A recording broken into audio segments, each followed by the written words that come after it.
It was 3:07 in the morning when Emily Carter's phone began to buzz violently on her nightstand, the kind of call that jolts you out of dreams and drops you straight into reality. She rubbed her eyes, her nurse's uniform from the night shift still clinging to her tired body. The hospital had finally given her a night off, but fate, it seemed, had other plans. The caller ID flashed, unknown. Her first instinct was to ignore it, but some invisible tug in her heart, made her swipe right. A small, trembling voice whispered through the line, "Please, my daddy's not waking up." Emily's heart clenched. She heard the faint sound of rain tapping on glass, a child crying softly in the background. Without a second thought, she grabbed her red first aid kit, tied her blonde hair into a ponytail, and rushed into the stormy night. The rain fell hard, slicing through the darkness as Emily's old car groaned down the empty streets. The GPS struggled to find the address the little girl had stammered through her tears, but eventually, she saw the house, a large blue two-story home standing lonely under the glow of a flickering porch light. She parked, clutching her bag close, and ran up the steps, drenched but determined. When she knocked, the door creaked open to reveal a man, tall, unshaven, his shirt half-buttoned, exhaustion written across his face. His eyes widened in confusion. "Who are you?" he asked, his deep voice heavy with suspicion.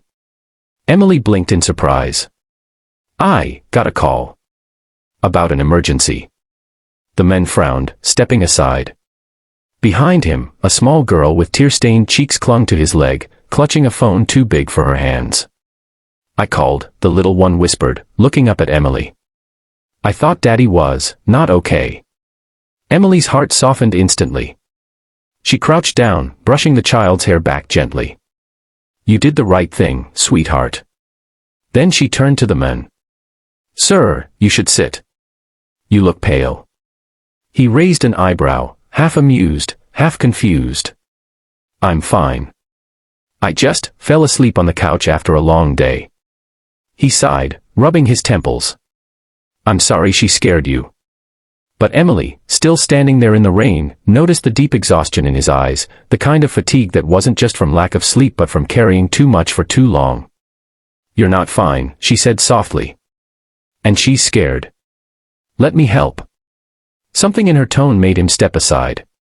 Inside, the house smelled of coffee, paperwork, and loneliness. A sleek laptop glowed on the dining table, its screen filled with spreadsheets. Emily knelt to check his pulse and temperature anyway, the nurse in her taking over. "You've been pushing yourself too hard," she murmured. "When was the last time you ate a real meal?" He gave a half-smile, the kind that hides pain.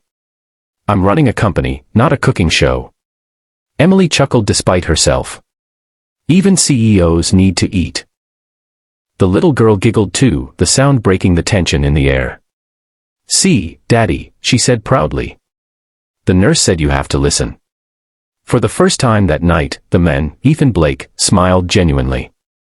Emily stayed a bit longer, making sure Ethan's blood pressure stabilized and that the little girl, Lily, was tucked safely into bed. She learned that Ethan had lost his wife 2 years ago in an accident, leaving him to raise Lily alone while managing a massive corporation that never slept. "She sometimes gets scared when I work late," he admitted quietly, watching his daughter sleep. "Tonight, I must have dozed off," and she thought, his voice cracked, and he looked away. Emily's heart ached. "She's lucky," she said gently. "Not every little girl has a dad who works this hard for her." Ethan shook his head. "Sometimes I wonder if I'm doing any of it right." Emily placed a comforting hand on his shoulder. "You're doing your best. And sometimes, that's everything." The rain softened outside, tapping gently against the window as dawn began to peek over the horizon. Emily stood to leave, glancing toward the door. "I should go. You're both okay now." But as she reached for her coat, Lily's sleepy voice echoed from the stairs, "Don't go." Emily turned. The little girl stood there, holding a stuffed bunny, eyes wide and pleading. Ethan looked between them, hesitant. "It's okay, Lily. The nurse needs to help other people." But Lily shook her head fiercely. "She helped us. Can't she stay?" Emily smiled softly. "Maybe next time, okay." Just as she turned to step into the fading drizzle, Ethan's voice stopped her. "Wait." She looked back, surprised. At least let me thank you. Breakfast. Coffee. You've been saving lives all night, you deserve something warm. She hesitated, torn between duty and something unfamiliar, a pull she couldn't name. Coffee sounds nice, she finally said. And so, in a quiet kitchen filled with morning light, two strangers sat across from each other, sipping coffee that tasted more like a beginning than a beverage.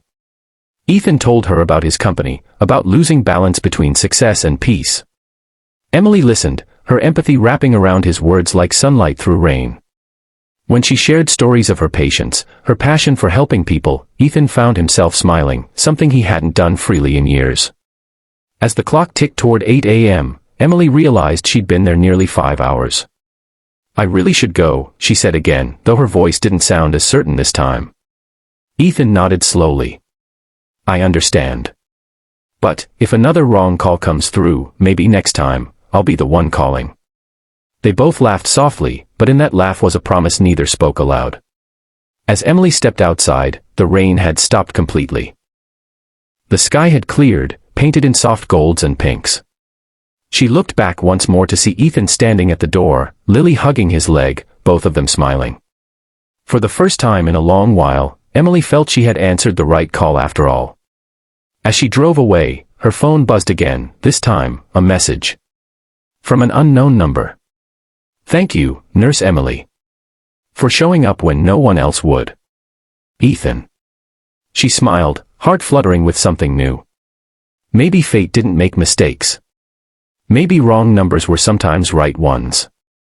And if you're watching this story right now, remember this, sometimes the smallest act of kindness can change the course of someone's life forever. So, never ignore the call to help. Because you never know whose world you might touch, or who might change yours. If you believe in fate, love, and second chances, make sure to subscribe and turn on the bell icon, because Emily and Ethan's story has just begun, and what happens next will melt your heart.